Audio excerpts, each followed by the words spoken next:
Hey everyone, welcome to No Filters. I'm Rhonda, warts and all.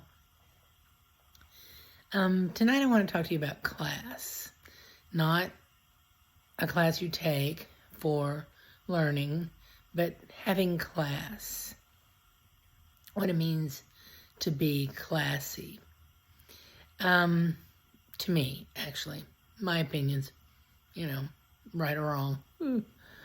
When I was a little girl, my parents lived in a garage or an apartment over a garage in Little Rock, and they had an old 57 Chevy that, my dad tinkered with all the time to keep running. But a lot of times he would take the bus to work. He worked at Crow Burlingame, which probably means nothing to anybody anymore. But I was just a little thing. But I think he told me about this later, but I remember him telling me this story.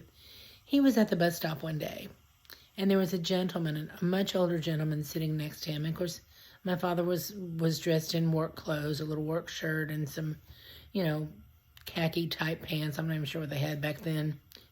Probably Dickies were still in business. But this gentleman had a fedora. He had a hat. This was the 60s, of course. And he sat at the bus stop with one leg crossed across the other and his hat on his knee. And my father looked at him and said, or thought to himself, but he said to me later when he told me the story, that he just thought that was the classiest look. The man had on a suit. And he thought, this gentleman has class.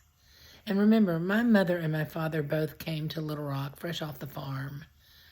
That didn't mean they didn't know about class. They didn't know who the classy people were. But to define it in those terms. Anyway, this happened to be a black man. My mother and my father did not have much experience with people of color or people that looked anything different than them. Mainly people they weren't related to. The towns they came from were so small. But they were both open-minded and eager to understand their world and to learn and to know. I've had experiences like that in my life when I look at someone and I think, that is so classy. They're not dripping in baubles, wearing labels, driving fancy cars. They're doing something that shows that they are part of the world around them. They are aware of the world around them. They present as intelligent and aware and just classy. And I have always strived to be considered classy. Now, the language I use may permanently prevent me from joining that group, but I do think that classy people are aware of the world around them and they care about the world around them, not just themselves and their place in the world around them, but they care about the world around them. And I do think, among many other things, that this country is missing class. One of my pet peeves, and it's just a pet peeve, is to go into a restaurant and see baseball caps on men's heads. I don't think that's classy. In fact, I think it's vulgar.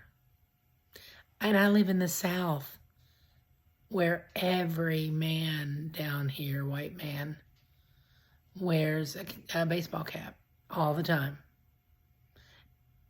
And could be the cause of male pattern baldness, I'm just saying.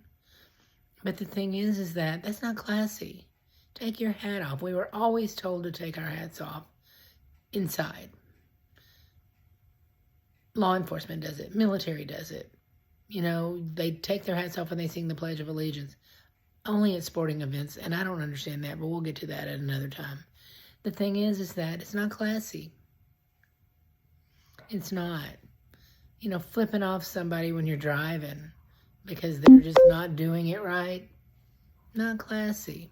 You could just kind of wave at them and go, you know, or whatever. But yeah, I probably will never be considered, you know, a member of the classy society. But I think it's important to note that characteristic in other people. I know a lot of classy people. You know, I know a lot of people who are just salt of the earth, not educated, not trying to keep up with the Joneses or putting on airs or anything. They're just classy. They make you feel good. You know, it's a pleasure being around them. And I think that that should be something we strive for. To be classy, to be, you know, to present yourself in a really accepting and kind manner. Anyway, I just wanted to share that. I'll see you next time.